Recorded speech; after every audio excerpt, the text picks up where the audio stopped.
जय हिंद मित्रों। आज हम यूपी ग्रामीण प्रवेश के पार्ट 5 को लेकर आए हुए हैं, जो कि लेखपाल भर्ती के लिए बहुत ही महत्वपूर्ण है। इसमें आज हम कृषि के बारे में चर्चा करेंगे, जो है यूपी कृषि के बारे में हम इसके बारे में आज चर्चा करेंगे। यूपी कृषि के बारे में जो है, यूपी की कृषि जो है भारत एक कृषि प्रधान देश है। ये हमारे इंडिया के बारे में बात की गई, भारत के बारे में। भारत एक कृषि प्रधान देश है। इसमें जो है यूपी की अर्थव्यवस्था की ये रीढ़ है। कृषि हमारी है यूपी की अर्थव्यवस्था की रीढ़। इसमें जो है ये कृषि किस में आती है? प्राथमिक क्षेत्र में आती है। कृषि हमारी प्राथमिक क्षेत्र में आती है। इसके बाद में जो है हमारा आता है कृषि। कृषि क्या होता है हमारा? कृषि होता है फसलोत्पादन, पशुपालन, बागवानी, मत्स्य पालन, कुक्कुट पालन। ये सब हमारे कृषि के अंतर्गत आते हैं। ऐसा नहीं कि जो है कृषि में सिर्फ फसल उगाना ही होता है। इसके अंतर्गत जो है हमारा पशुपालन भी आता है, बागवानी भी आता है, मत्स्य पालन भी आता है और कुक्कुट पालन भी, मुर्गी पालन भी आता है। ठीक है। अब इसके बाद में आते हैं फसलोत्पादन। फसलोत्पादन में क्या होता है? इसके जो है पार्ट होते हैं हमारे, जैसे सस्य विज्ञान। फसलोत्पादन में हम सस्य विज्ञान के बारे में पहले पढ़ेंगे। सस्य विज्ञान, जिसको हम इंग्लिश में बोलते हैं एग्रोनॉमी। यह जो है कृषि विज्ञान की वह शाखा है जो फसल उत्पादन व भूमि प्रबंधन के सिद्धांतों व क्रियाओं से संबंध रखती है। कृषि विज्ञान की वह शाखा है जो फसल उत्पादन और भूमि प्रबंधन के सिद्धांतों व क्रियाओं से संबंध रखती है, जिसे हम सस्य विज्ञान कहते हैं। अब इसके फादर हम जान लेते हैं कौन होते हैं। इसके जनक हमारे थे पीटर डेके संजी। इसके जनक हैं हमारे पीटर डेके संजी। फसल क्या होता है? फसल होता है भूमि के किसी एक भाग पर एक ही तरह के अनेक बीजों को इस उद्देश्य से बोया जाए कि भविष्य में अनाज उत्पादन करना होता है। मीन्स भूमि के किसी एक भाग पर एक ही तरह के अनेक बीजों को इस उद्देश्य से बोया जाए कि भविष्य में अनाज उत्पादन करना है। ठीक है। इसे हम क्या कहते हैं? फसल कहते हैं। जैसे हमारी गेहूं की फसल होगी, एक ही तरह की होती है और जो है खेत में फैला दिया जाता है, जिससे हमारा अनाज उत्पन्न होता है। अब फसलों का वर्गीकरण क्या होता है? फसलों के वर्गीकरण में हम आज पढ़ेंगे, जैसे ये होती कवर क्रॉप। फसलों के वर्गीकरण में फर्स्ट नंबर पर है हमारा कवर क्रॉप। ऐसी फसलें जो उगने के बाद भूमि को ढक लेती हैं और मृदा को संरक्षित करती हैं। जैसे हमारी उर्द की फसल हो गई। अभी उर्द और मूंगफली हो गई, लोबिया हो गया, शकरकंद हो गया। ये उर्द, मूंगफली, लोबिया, शकरकंद जो है ये हमारी कवर क्रॉप कहलाती हैं, जो हमारी भूमि को ढक लेती हैं पूरी तरह से। नेक्स्ट हमारा आता है बॉर्डर क्रॉप। बॉर्डर क्रॉप ऐसी फसलें होती हैं ये जो किसी अन्य फसल की सुरक्षा करती हैं, उन्हें हम बॉर्डर क्रॉप कहते हैं। ठीक है। जैसे हमारी मटर की फसल में सरसों बोना। अब जैसे मटर की फसल लगी हुई है, उसके चारों तरफ, मेड़ के चारों तरफ जो है हम सरसों बो देते हैं, जिसे वो क्या करते हैं, जैसे जानवर कोई चरने आता है तो मटर की फसल बच जाती है और सरसों हमारी चल देते हैं। जैसे मक्का की फसल में बाजरा बोना। मक्का बीच में हो गया, चारों तरफ हमारा बाजरा बो दिया। पटसन से बॉर्डर करना मीन्स पटसन एक फसल है जो हमारी चारों तरफ, मेड़ के चारों तरफ बोई जाती है, किनारे किनारे। काटन को बचाने के लिए भिंडी बोते हैं। ठीक है। काटन को बचाने के लिए काटन की फसल बीच में हो गई और हमारी भिंडी चारों तरफ हो जाती हैं। नेक्स्ट हमारी बागानी फसलें। जिन फसलों को बागान के रूप में प्रयोग करते हैं, जिन फसलों को बागान के रूप में बोते हैं, उन्हें हम बागानी फसलें कहते हैं। जैसे नारियल हो गया, रबड़ हो गई, चाय हो गई, सुपारी हो गई, काजू हो गया, कॉफ़ी हो गई। ठीक है। इन्हें हम बागानी फसलों के नाम से जानते हैं। नेक्स्ट हमारा आता है कैच या इमरजेंसी फसल। इसमें जब पूर्णकालिक कोई भी फसल या मुख्य फसल जब बीच में खराब होती है, पूर्णकालिक कोई फसल या मुख्य फसल जब बीच में खराब होती है, तब किसान अगली फसल की बुआई तक पहुंचने के लिए जब कोई अल्पकालिक फसल बो देता है, उसे हम क्या कहते हैं? कैच या इमरजेंसी क्रॉप।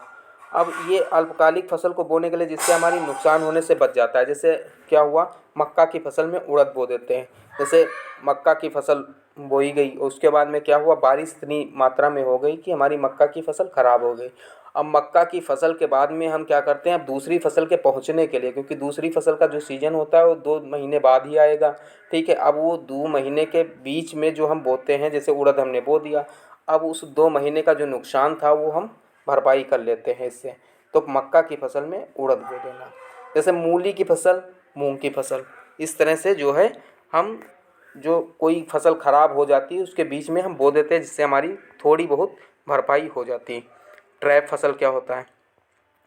ट्रैप फसल होता है जैसे ऐसी फसल जिससे कीड़े मकोड़े इस पर चिपके रहते हैं। ट्रैप फसल जिससे कीड़े मकोड़े इस पर चिपके रहते हैं और फसल तैयार हो जाती है। यह फसल ज़्यादातर सब्जियों की फसल में लगाया जाता है। यह फसल ज़्यादातर सब्जियों की फसल में लगाया जाता है। जैसे पीला स्टिकी, बहुत ही इंपॉर्टेंट है। पीला स्टिकी टैप है, सफ़ेद मक्खी एफिड और लीफ माइनर से सुरक्षा करती है। पीला स्टिकी टैप। नेक्स्ट है हमारा नीला स्टिकी टैप होता है, ये थ्रिप्स कीट से सुरक्षा करती है। ये ज़्यादातर हमारे सब्जियों की फसल में ये कीड़ा लगता है और जो है इससे हमारे ये पीला स्टिकी ट्रैप है, ये जो है हम सब्जियों में लगाते हैं और नीला स्टिकी टैप भी सब्जियों में लगाया जाता है। मौसम के आधार पर फसलों के प्रकार। मौसम के आधार पर फसलों के प्रकार कितने हैं? नंबर 1 पर है खरीफ। खरीफ में क्या होता है, उच्चतम तापमान होना चाहिए, ज़्यादा सिंचाई की ज़रूरत होती है। जून से जुलाई में बोई जाती है, जून और जुलाई में बोई जाती है और सितंबर और अक्टूबर में फसल को काट लिया जाता है। इसके अंदर क्या अंतर्गत क्या आता है, मक्का, धान, ज्वार, बाजरा और लोबिया। ठीक है, ये हमारी खरीफ की फसल हो गई। ये हमारी खरीफ की फसल हो गई। नेक्स्ट हमारा क्या आता है, रबी की फसल। रबी की फसल में क्या होता है, इसमें हम कम तापमान की आवश्यकता होती है, ये कम सिंचाई होती है। इसमें ये अक्टूबर से नवंबर में बोई जाती है और फरवरी से मार्च में काट ली जाती है। जैसे हो गया सरसों, मटर, गेहूँ, जौ, चना, मसूर आदि। ये हमारी रबी की फसल हो गई। इसके बाद हमारी आती है जायद की फसल। इसके बाद हमारी आती है जायद की फसल। जायद की फसल में क्या होता है, इसमें जो है हमें उच्च तापमान की आवश्यकता होती है, तेज़ धूप की आवश्यकता होती है, ज़्यादा सिंचाई होती है। जैसे हमारा होगा ककड़ी, कद्दू, लौकी, तरबूज, खरबूज। ये मार्च से मई जून तक होती है। मार्च में बोई जाती है और मई जून में काट ली जाती है। इसमें ज़्यादातर कौन सी फसलें आती, बेल लताए वाली फसलें आती हैं। बेल और लताए वाली फसलें आती हैं। नेक्स्ट है हमारी नकदी फसलें।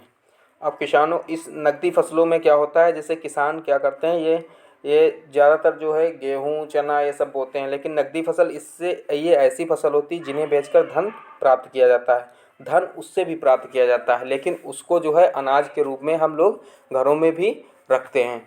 ठीक है, जैसे अब ये नकदी फसल हमारी गन्ना है। अब गन्ना को क्या करते हैं, नकदी फसल में इसलिए आता है क्योंकि इसको हम घरों में नहीं स्टोर कर सकते हैं ना, इसको हम तुरंत बेचकर पैसा तुरंत प्राप्त कर लेते हैं, इसलिए इसे नकदी फसल में रखा गया। जैसे तंबाकू है, तंबाकू क्या होती है, हम घरों में नहीं रख सकते हैं, इसे जो है तुरंत बेचकर पैसा प्राप्त किया जाता है, इसलिए इसे नकदी फसल में रखा जाता है। और गेहूँ, धान ये सब भी, इनको भी बेचा जाता है, लेकिन इनको हम घरों में ग्रहण करते हैं, रखते हैं, अनाज के रूप में उपयोग करते हैं, इसलिए जो है इसे नकदी फसल में नहीं रखा जाता है। नेक्स्ट है हमारा फसल चक्र। नेक्स्ट हमारा है फसल चक्र। फसल चक्र क्या होता है, किसी निश्चित क्षेत्र में, किसी निश्चित अवधि में, किसी निश्चित क्षेत्र में, किसी निश्चित अवधि में फसलों का इस क्रम में उगाया जाना जिससे उर्वरक शक्ति का कम से कम ह्रास हो, इसको हम फसल चक्र कहते हैं। जैसे क्या होता है हमारा, ज़्यादा गहरी जड़ों वाली फसलों को बोया तो अगली बार कम गहरी वाली फसलों को बोना। जैसे अरहर के बाद गेहूँ बोना। अब अरहर के बाद जो है गेहूँ बोना हमारा ये फसल चक्र में आ जाएगा। दलहन के बाद तिलहन की बुआई। ज़्यादा सिंचाई, ज़्यादा उर्वरक के बाद कम। ठीक है, ये हमारा प्रोसेस होता है। जैसे सिंचाई कम उर्वरक वाली फसल, जैसे हमारी क्या होगी, धान के बाद मटर, चना की फसल बोई जाती हैं। ये हमारा क्या हो जाता है, मीन्स जैसे सबसे पहले क्या होता है, गहरी जड़ों वाली हमने अगर फसल बोई है तो उसके बाद हम कम गहरी वाली जड़ों वाली फसलों को बोएंगे, जिससे हमारा क्या होगा, जो उर्वरक शक्ति होगी उसको जो है उसका ह्रास होगा, वो कम हो जाएगा। नेक्स्ट हमारा आता है फसल चक्र के लाभ क्या होते हैं। इसके लाभ हैं, नंबर 1 हमारा मृदा की उर्वरक शक्ति में ह्रास कम होता है। जो उर्वरक शक्ति होती है मृदा की, उसमें लॉस कम होता है। रोग और खरपतवार को नियंत्रित करने में मदद मिलती है। जैसे रोग जो फसलों में लग जाते हैं उसको भी नियंत्रित करने में हमें लाभकारी होता है फसल चक्र। फसल चक्र सघनता क्या होता है? फसल चक्र सघनता में क्या होता है? ये फसल चक्र में फसलों की संख्या बटे में हमारा आ जाएगा फसलों की संख्या का वर्ष इंटू 100। जैसे क्या हुआ हमारा, तीन फसलें एक साथ में एक साल में के लिए बोई जाती हैं। तीन फसलें एक साथ में एक साल के लिए बोई जाती हैं। तो हम फसल चक्र सघनता कैसे निकालेंगे? जैसे तीन फसलें बोई गई हमारी, तो हम क्या रख देंगे, हमारा रख देंगे 3, यहाँ पर 3 रख दिया। और एक साल के लिए बोया गया तो इसमें अपान में 1 रख देंगे और इंटू 100 कर देंगे। इससे हमारा क्या हो जाएगा, 300% हो जाएगा, 300% हो जाएगा। नेक्स्ट हमारा आता है जैसे धान की फसल के बाद मूंग लगाना और उसके बाद गेहूं बोना। एक साल में फसलों की सघनता होती है, एक साल में फसलों की सघनता होती है। ठीक है। नेक्स्ट क्या आ जाता है, फसल सघनता। वो फसल चक्र सघनता था, ये हमारा फसल चक्र सघनता था। ये आ जाएगा हमारा फसल सघनता। फसल चक्र सघनता और फसल सघनता में डिफरेंस होता है। जैसे हमारा नेक्स्ट आ जाएगा फसल सघनता। ये कुल कृषि क्षेत्र एक वर्ष का निवल कृषि क्षेत्र के बीच में अनुपात को फसल सघनता कहलाता है। इसे प्रतिशत के रूप में व्यक्त किया जाता है। जैसे फसल सघनता हम कैसे निकालते हैं, एक वर्ष में कुल बोया गया क्षेत्र बटे में हमारा आ जाएगा शुद्ध कृषि क्षेत्र इंटू 100 में आ जाएगा, इंटू 100 होगा हमारा। ठीक है। नेक्स्ट हमारा आ जाएगा जैसे क्या होता है, 5 एकड़ ज़मीन पर एक साल में धान गेहूं और मूंग बोई गई तो क्या होगा, एक वर्ष इसमें लिया जाता है। जैसे एक वर्ष में धान 5 एकड़ में बोया गया, फिर गेहूं 5 एकड़ में बोया गया, मूंग हमारा 5 एकड़ में बोया गया। टोटल ज़मीन हमारी कितनी हो गई, 15 एकड़। अब 15 और फसल कितनी हो गई बेटा, 5 करके हो गया हमारा 5 एकड़। ठीक है, इंटू 100 तो हमारा कितना आ जाएगा, 300%। ठीक है। नेक्स्ट हमारा आ जाएगा गहन सघनता। गहन सघनता क्या होता है, गहन सघनता हमारा 200% से ज़्यादा होता है और विरल सघनता हमारा 200% से कम होता है। थैंक यू दोस्तों, हमारे चैनल को आप लोग सपोर्ट कीजिए और जो है इसको लाइक शेयर और सब्सक्राइब कीजिए। धन्यवाद।